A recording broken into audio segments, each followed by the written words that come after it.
What's going on, y'all? We on the scene. Rob Lee, I'm back. You know, again. I'm always back again, but it be like that. Special guest in the house for you guys today. So hopefully you guys enjoy the show. We got, I don't know what's happening behind the scenes. Our super producer Margaret is back there pressing buttons and doing stuff. And it's fine, but I get to laugh at it every now and again. Y'all should join me sometimes because it's all in good fun. Anyway, we got the brother Twan in the building, or in his building rather. We on location. What's going on, brother? Welcome to the show. Thank you. Now, I like to hop right into it. I was reading your bio. You always know when somebody put in a lot of work because it's a very, very, very, very, very long bio. So, we just gonna start with the origin. All right, where did you start? How old were you, and what was the inspiration? Well, I started in the beginning as a dancer, and my inspiration came from my cousin Chris. He was a dancer as well, and he was out on the scenes. Back in the '80s, mid-'80s, dancing was hot at the time. Mm-hmm. So a lot of people was into that. You had breaking was out, and everybody wanted to be a break dancer, and the dance movies and things to that nature. So I kind of took a liking into what he was doing, and so it kind of sparked me like, okay, I want to dance. But the real motivation behind it is that's how I was able to get out of the house. I was able to get out of the house with my cousin. So of course my cousin was way much older than me, and he was always doing something when it comes to the dance scene. And I was stuck in the house, and I was like, you know what? I like doing it, but I'm finna hang out with him. And so that was my drive to get out of the house, hanging out with him. Now, when did you realize you were good at it?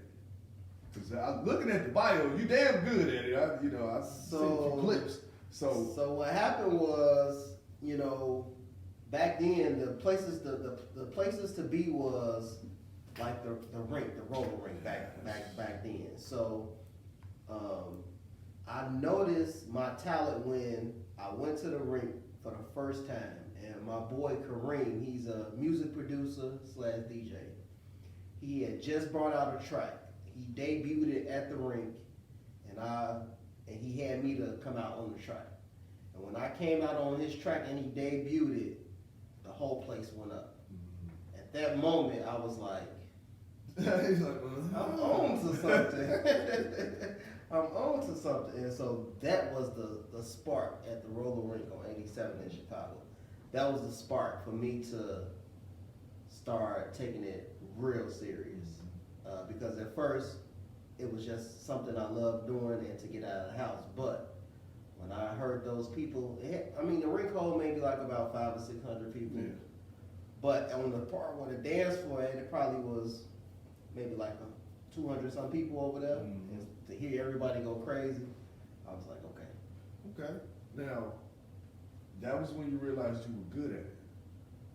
What was your feeling the first time you got paid for it? Like, what was the first time the first big event? Like, what was your aha moment? Like, okay, I'm really on to something now. Like, this is different. So, it's real interesting because I've been dancing for a long time and doing a plethora of other things, but right, because y'all gotta read his bio, man. This brother is like, he do everything. I want to say maybe my first paid gig was 1991, and we were dancing with a band called Poi Dog Pounder. Okay. So this was, for the culture, the first crossover opportunity in our culture. So if you go further down the timeline, we've done stuff with Madonna and a whole bunch of other stuff. But this is like the beginning. We coming back to Madonna. This is like the beginning of crossover with different races and different music Mm-hmm. with our culture. And so that whole thing started. It's a young lady named Bridget. She was doing a TV show called Chicago Slices back in the early 90s.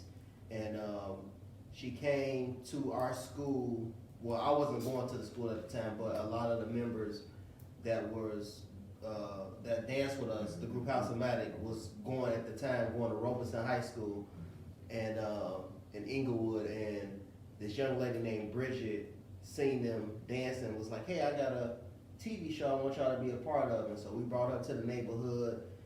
She started putting us on TV, and then she was the connection to the group called Point Dog Pounder, which was a real popular group. And that's how we started the crossover. And that, I want to say, was at the, up north at the, what's the name of the theater? It's in Lincoln Park, Park West. Up north at the Park West Theater. And actually, that show was the first time the Blue Man Group performed. Wow. They got their start at the Park West with us on the same stage. That's a little bit with of the history Blue Man right Group. there. Y'all know who the Blue Man Group is. Yeah. So that was the beginning of that whole explosion, which would take the industry to a whole nother level. Like that was the beginning, and then from there, now that's the first crossover. Mm-hmm. The first concert where we went to the main stage, I want to say was with Yo-Yo, Ghetto Boys, Okay. Scarface, all them that time, early 90s when they were booming. Yeah. Everything that came to Chicago, we pretty much opened up and performed. And so that was the crossover for us, being Chicago Park District shows, talent shows, to cross over to a Now big you- stage right. at a concert, whereas I think that place was the amphitheater on Halsted, 46th and 45th and Halsted. That probably get like 10,000 people in that place. So that was the first big crossover joint that we did for the industry. And then it just went crazy. You know, TV, news, like, you know, the Bud Billigan parade, like everything just started coming and happening, you know, in the early stage. Now you were around to see, like you said, the crossover of the culture of the day, Chicago dance culture to the rest of the world.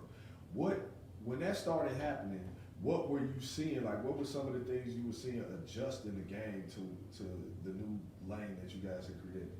So, in the beginning, originally, you know, we were doing, it was like stepping, kind of like what the fraternities was doing. It was like stepping, and then it kind of went from there to doing like routines, like Purple Rain and all that stuff was out. So they were doing like routines and stuff to that.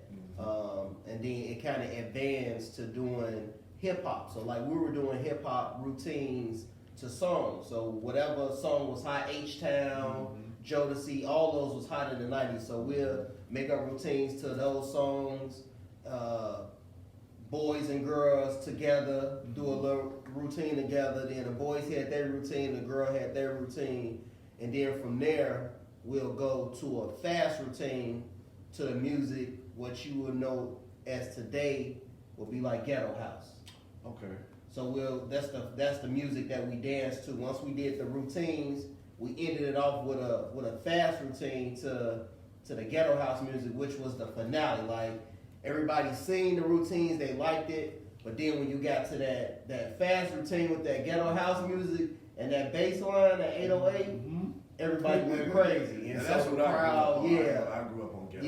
Yeah. So it went crazy, and then that's when you got into the solos. So when you did the solos, that's when you seen what we call now today footwork. Right. Back then we didn't call it So footwork. this was the origin of, Yeah. and now look, y'all getting exclusive only on the same.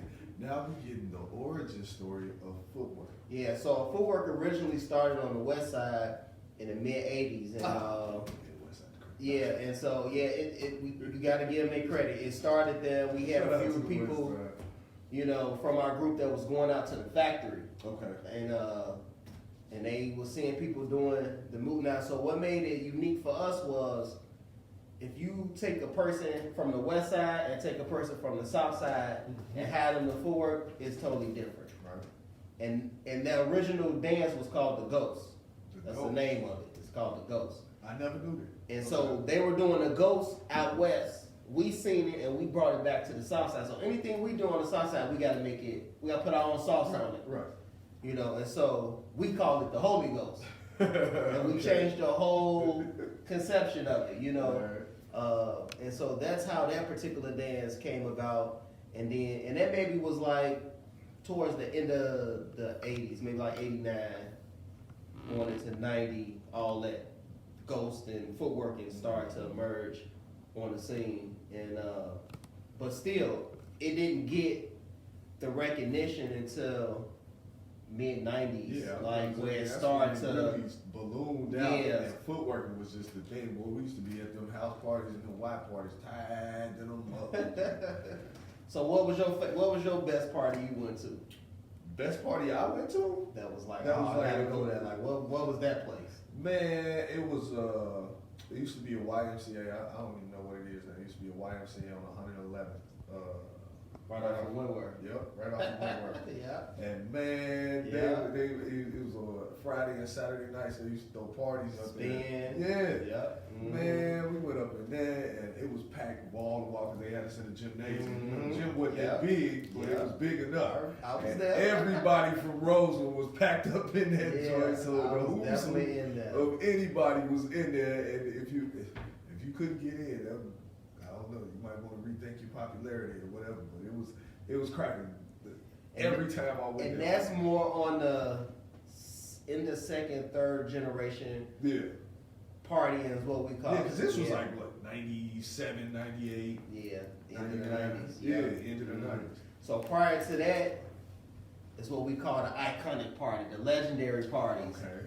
which was the Center, 51st and Federal, the Boys and Girls Club. We called it the Center. Then you had the Elk Lodge, which was on 51st and Prairie. You had St. Elizabeth, which was on 41st and right off of State. Then you had the Grand Ballroom on 63rd and Cottage. You had the Sutherland Ballroom on 47th and Drexel. Then you had were like the main places that we were throwing the parties. Now it started in the projects. Prior to that, like we were doing, going to the project parties, and it was like, man, in the buildings, Mm-hmm. those parties was off the chain. We had them big old man-made speakers, like the biggest speakers Yeah. ever made, like, and it was crazy. The problem was too many. It wasn't big enough to fit everybody. Not enough room. It was an apartment maybe the size of this room, If that. Yeah.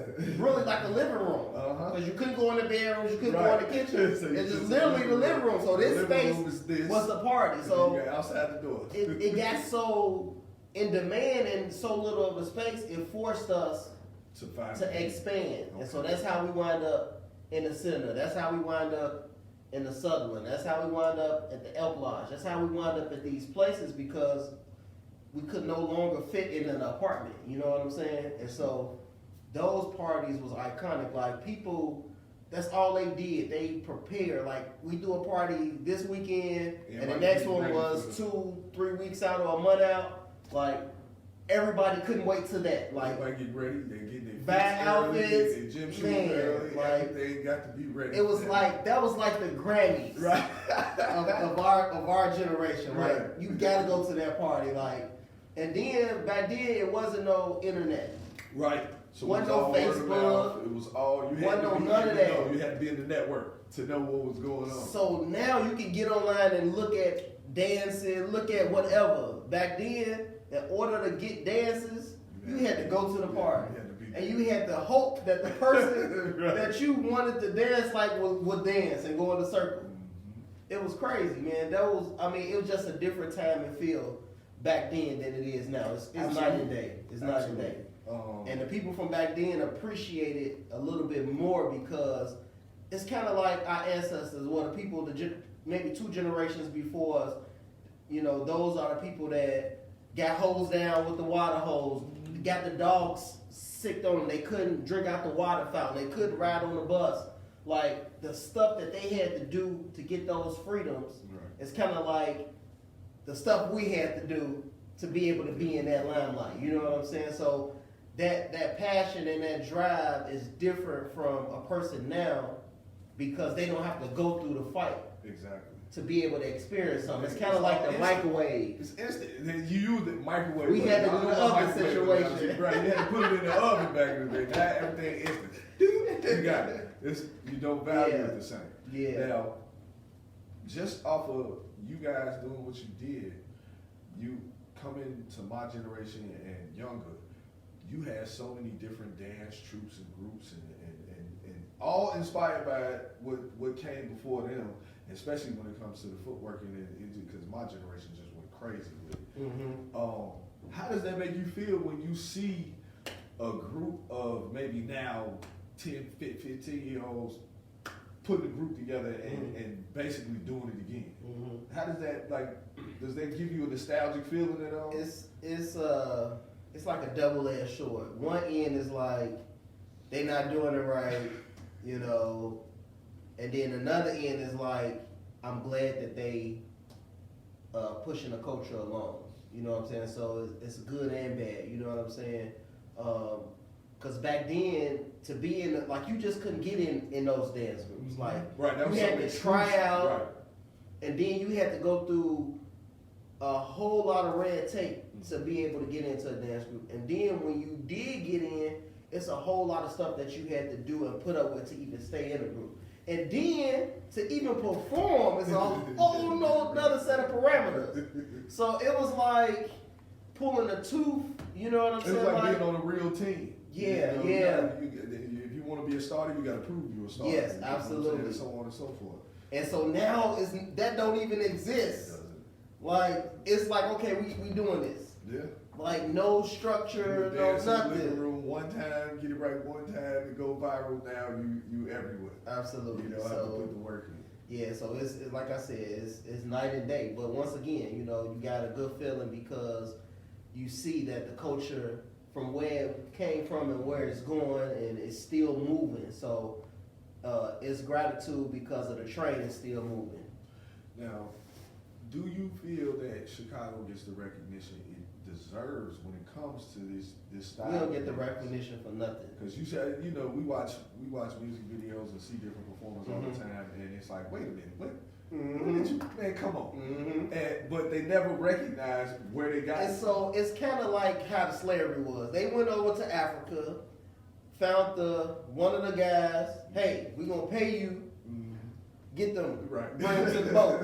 You know what I'm saying? It's the same situation. It's like they come, they get somebody, pay them, and 9 times out of 10, it's somebody that don't really know the authenticity of what's going on, and then they take it, just find somebody that's and then it's either watered down, or sometimes they do look up on some people who are authentic, and then so they can really represent the culture right. You know what I'm saying? But in the beginning, man, it was no credit, no recognition, no nothing. You know what I'm saying?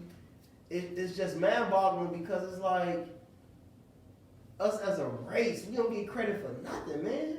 The stuff that we created, man. You got to think about it. In slavery days, we can't get credit because we're not even looked at as a human. We were 3/4 of a person. Right, 3/4 of being. You see what I'm saying? So it's like we can't give you a patent. So we creating everything, and the owners is getting the patents. You see what I'm saying? We ain't getting nothing. And so it's kind of still like that today. You know, it's like they starting to give us they throwing us little scraps. Right. But the credit that we supposed to get across the board, we don't get it, man. I mean, it's crazy. It's ridiculous. What are a few of the things that you think are needed to continue to push the culture forward? Like what are I think the biggest thing is the mentality. We have to change our mentality because us as a culture, you know, and us as a race and as a people, we don't work together. You know, we got this crab in the barrel syndrome or this pride thing in a way, or we got to be the boss, we got to be the king. I can't take orders from nobody else. In order to be a leader, you have to be a follower. Right. I mean, it's a proven fact. You know what I'm saying? And so our biggest thing is we don't work together. I believe if we just work together, we can change the dynamic instantly. Because when you go overseas and tour, when you go anywhere dealing with the culture, everybody steals from here. Everybody's from here. So if we just say, hey, we're going to work together and we're going to lock it down and can't nothing happen unless we agree on it. We change it instantly. But you always gonna have somebody in a group that's gonna say, "Well, I need that little $400. Well, I need that little $500. Right. I gotta eat, Right. so I ain't finna hold out." But if you see the bigger picture, you can give up the little crumbs, Get you a loaf. not to be the loaf, but to make the loaf. You gotta think about it. We make this. We make the music. We make the dances. Like most of the stuff. Like if you listen to the sound now that's happening, that's a Chicago sound. Right. Look at the moves. I mean, think about it. The greatest person of all time that ever done it was here. Michael Jackson. He stayed in Gary, but he was in Chicago at the Regal Theater, at the Regal. Yeah. Like this was his stomping ground. True. He's there's nobody will ever recreate that. The best of all time when it comes to everything. You know what I'm saying? And the list is long of the people. Just look at the industry. Who's the top dogs? And look where they from. True. Behind the scenes, who the record executives and the vice presidents? Where they from? Headquarters. We don't get the credit. As I like to call it. I call it We don't get the credit. Now, yeah, you really touched on it a little bit, but where was some of your favorite stages outside the U.S. that you touched? Because you done been everywhere from you started at the ring, but you done been to Japan, Singapore, and everywhere else. So Yeah. Give me some multicultural reactions and stories. Okay, so let me start here. So I want to say, like, back then in the early 90s, like, the Regal Theater was, like, the spot to be. Like, you danced at the Regal like you was the man. That was like our Apollo. Yeah, exactly. Yeah. So the Regal was, like, one of my favorite places to be.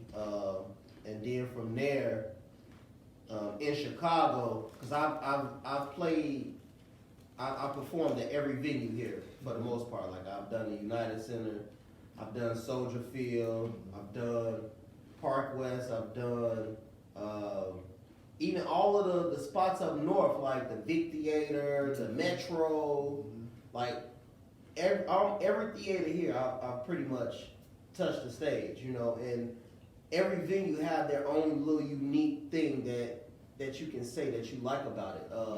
But experience-wise, I want to say maybe Soldier Field, to be in front of 60,000 people, like just to hear that roar go crazy, like, and to be home. Runner up, I would say the Midwest Amphitheater. Right now, I think it's called it's called something, but right off of I-80, it's over there by Carmex. It used to be, it had several names. It was the Twitter Center at one time. Is the Allstate now? The Allstate Arena? No, it's south. It was the Twitter Center. Oh, I know. It's an outside, it's an in and out theater. I can't remember the name of it. It has been called. But I know exactly what you're talking about. that place, oh my God. That was pretty. That place is dope. I mean, I've done the Allstate. I've done. Allstate is a good venue, but I've been to the United Center. Like I've played at all of the places, but those were kind of different experiences only because it was a mixed crowd. And so when you dance in front of a different culture, it's a different experience because we don't appreciate our culture The same way. the same that other people appreciate it. So when you go into a different crowd, like I think we get the most out of our own is like when we at a party and we in a circle or something and it's Right. raw. Yeah. Like I think that's, you know, but far as on the stage, crossover is definitely. So outside of Chicago, Red Rocks in Denver, Colorado. Okay. It's a theater built in the mountains, and it goes like this. So pretty much you down here, and the crowd goes up like a wave. And so when you're on the stage, you just look up and the people go up. And the altitude is real, the air is real thin there. So like they got like these oxygen tanks on the side, and Okay. gotta put that on, breathe oxygen, you know. We don't want you to fall out, you know. Right. So that place was one of my best memories in the States. Red Rocks Theater, man. That place, the amphitheater, man. To go out on that stage and to see a sea of people going up, I mean, and the noise, even though it's not one of the biggest, I think that place holds maybe 15,000 people. Okay. But the noise, because of because it's in the mountains and the sound is bouncing off the mountains. I mean, that was experience. From that one, I want to say in the U.S., my second run-up will be Alpine Valley. That's in Wisconsin. Wisconsin, elaborate. Alpine Valley. That place was almost kind of like is it Coachella? Coachella. Like you just see people. You see people, and there's so many people out there you can't even see where it is. Right, Like to see a sea. Alpine Valley is like that. Okay. Like it's like a sea of people. Yeah. Like, and you go out on that stage and you be like, where do it end? Like, and so Alpine Valley was insane. Like, it was way bigger than Red Rocks, but Red Rocks is huge, but it's more intimate, you know. But Alpine Valley, oh my God, that place Sea of people. is off the chain. Nothing like seeing a sea of people Yeah. there to see you. Yeah, that place was awesome. So yeah, I've been to Japan. I've been to a lot of places. Japan is by far the most friendliest place I've ever been in my life. Really? Yeah, it hands down. The people are very nice over there, like very polite, very respectful. Like everything is organized to the point. Like everybody is nice. You don't meet not one rude person. Like the hospitality there is off the chain. Like like I said, I've been almost everywhere in Japan, Tokyo. The best people that I've ran across by far. Japan. So if you're looking for good hospitality, Japan. you can afford it. Yeah. And they never go to sleep. Like Never go to sleep. that's the only place I've been outside of Vegas. You know, Vegas never sleeps, but it's gonna be people out. I don't care what time of the day, what time of the night, Sundown, what go time of the morning. They out. It never sleeps. Wow. It never sleeps. Like 24/7, never sleeps. Never sleeps. Yeah, that was pretty interesting. That sounds like it was interesting. Sounds like it's a lot of trouble to get into if you looking for trouble too. Off the subject, but that's the only place that I know that they don't really have toilet paper in their bathrooms. Like all their toilets have like the The little little. spray thing. Yeah. Special care over there. Yeah. They saving money on toilet. Yeah, they economically. I was like, what are them toilet paper at? But- Scott's over here. Yeah. All the toilets got to press the button Sharp and clean that. Yeah. I was like, oh, so you know, They had to be every country got their experience own coming from the thing, south yeah. side of Chicago and going over there. Ain't no toilet paper. You got to press this button. Yeah, that was bad. funny. Y'all don't know what it is. Go ahead and look that up. Google it or YouTube it or something. Yeah.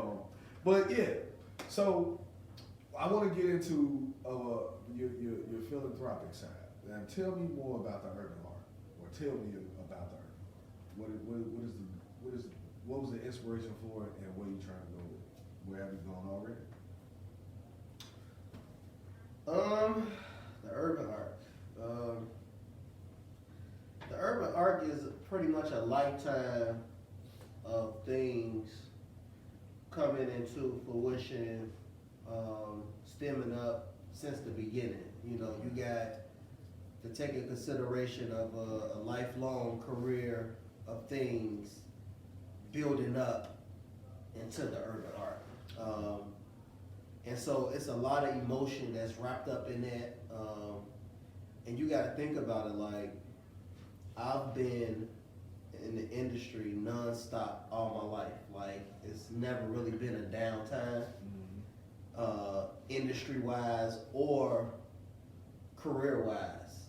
It's always been a go, go, go. You know, it's always been really busy.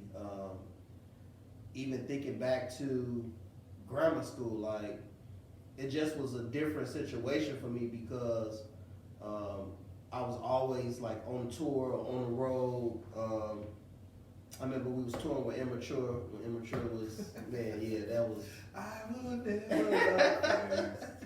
And then, you know, our off days, and then we get off tour and we go back to school, and just the reaction of the school, like just being in our own celebrity in Chicago, because it's sad to say, like, I felt like, kind of like how Jay-Z and them feel, like they're celebrity of celebrity.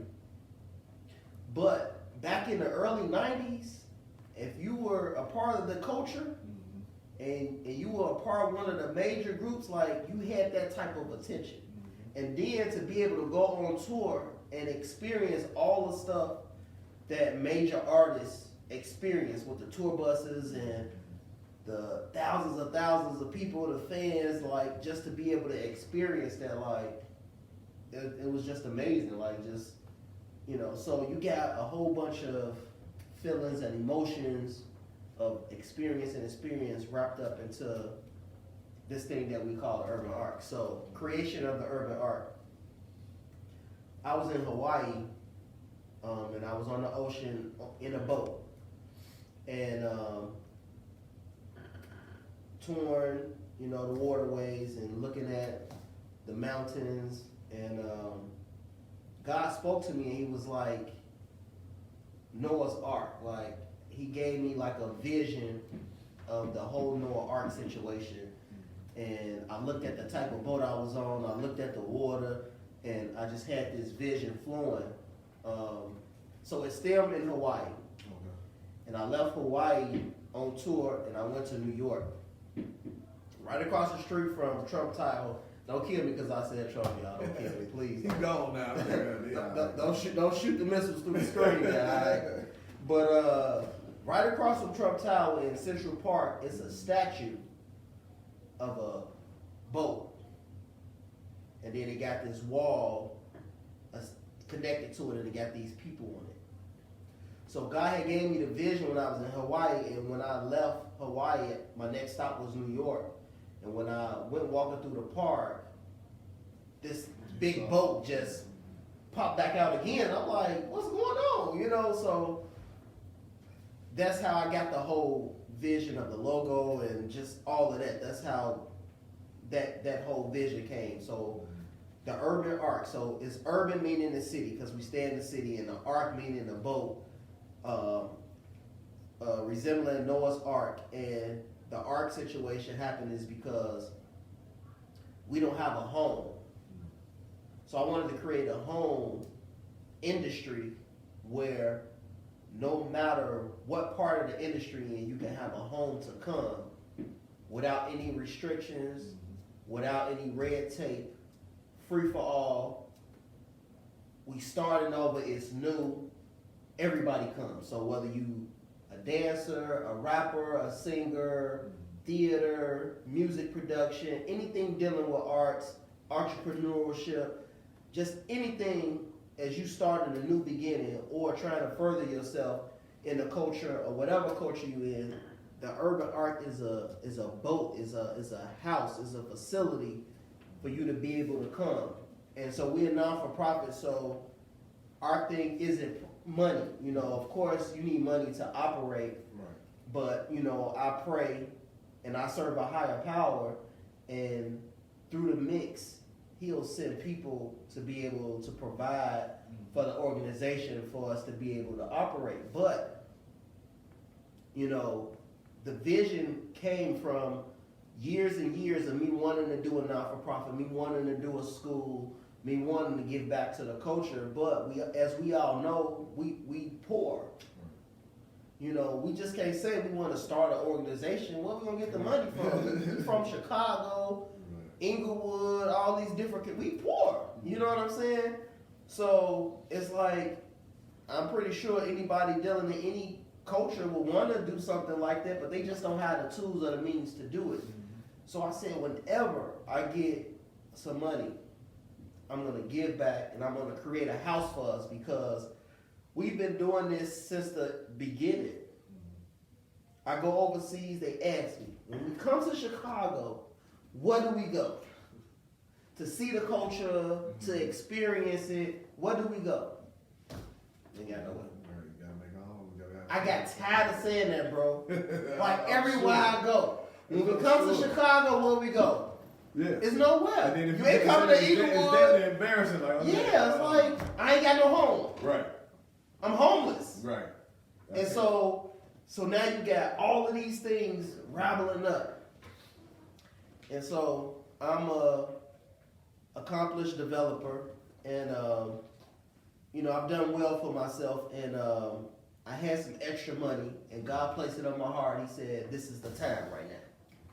So I went and got the building, I started the not-for-profit, and I just took off on faith without help from anyone. And I just did it, you know, and I said, you know what? God will bless me. You know, I'm doing it for the culture. It may not happen right now, you know, but eventually it'll happen, because I have faith that it will happen. And so I just stepped out on faith, and I did what we call the urban art. And so our goal there is to, like I said, create a museum situation for our culture. So you can come and see artifacts. Everything that you need to know about the culture, it will exist in this building.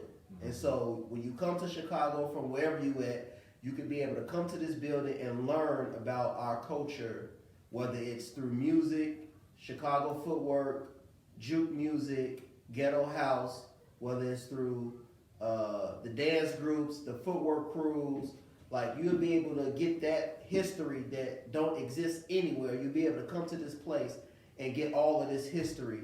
And so that's what I'm creating, a home for that situation. And outside of that, creating a hospital for our culture, because we don't have no resources. We don't have anything to help us in the culture. So you got people, like right now, you still have dance groups out. You still see them on the corner tagging around parade time. You know, I want to be able to create a situation where if you're a part of the culture, you can fill out for a grant from us, and we'll be able to pay for all your kids' uniforms, so they won't have to go tag. Right. We need a bus to get to our shows. Well, we want to be able to provide transportation for you to be able to get to your shows. Just being a resource. The resource for you that you need. It's a lot of mental issues going on. We have mental coaches on deck to handle that. We don't know nothing about finances. So financial literacy, so we can educate them about how to open up a bank account, how to open up a savings account, educate them about their credit. Let them know what to do and what not to do, so you won't have a situation where you're trying to get out of a mess. We're going to tell you from the beginning, this is what you need to do, so you don't have to worry about cleaning yourself up. You're going to be good from the beginning. You know what I'm saying? Entrepreneurship. You cannot get anywhere in this world, or I want to say establish wealth, without being an entrepreneur. It just, the numbers don't lie. The formulas, 1 + 1 is 2. You can't change that. If you want to be wealthy, you can't do it by working for somebody else. It just does not exist. Message. Yeah.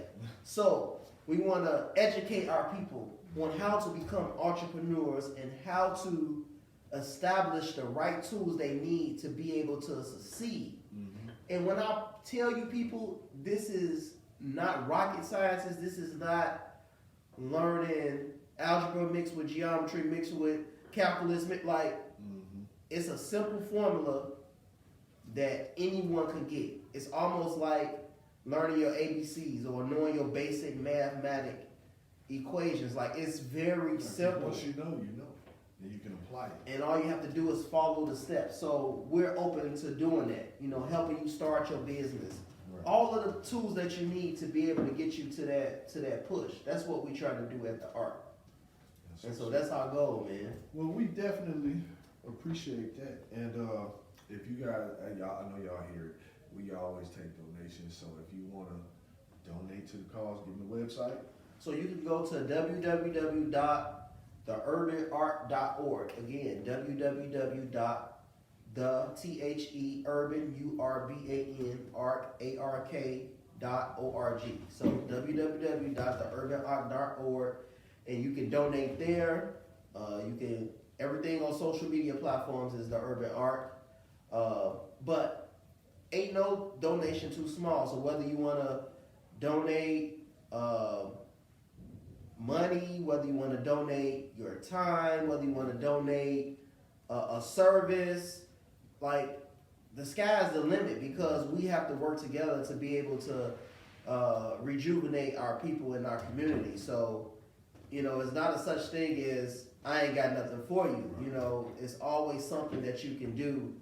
And every penny helps, and so we're out in the community. We doing everything that we can. We do the toy drives, we look out for the culture, we teach classes, like we there, we're doing what we need to do. Y'all, like I said, donate this money so we can get this museum built. You hear me? Donate this money so we can get this museum built. You feel me? Yeah. But everybody that comes to the show gets a shirt. Absolutely. So here's your special on the scene shirt. Gratitude. I want to thank you for chopping it up with us for a little while. Absolutely. Tell us about your career and the Urban Arc, of course. We're gonna have to do this again. Absolutely. And keep growing and get some updates on what's going on with this Absolutely. museum. Now I want to see it. And it's right down the street from where you used to go party at. Yeah, 149 West 111, right next to Roseland Hospital. We need that. We need so donate. Make sure you follow us. You see it on the scene. We got on the scene Facebook, Instagram, Twitter, YouTube, all that. You can follow me on all social media at RobLee103. That's RobLee103. And I guess until next time, we will see you guys later on the scene again.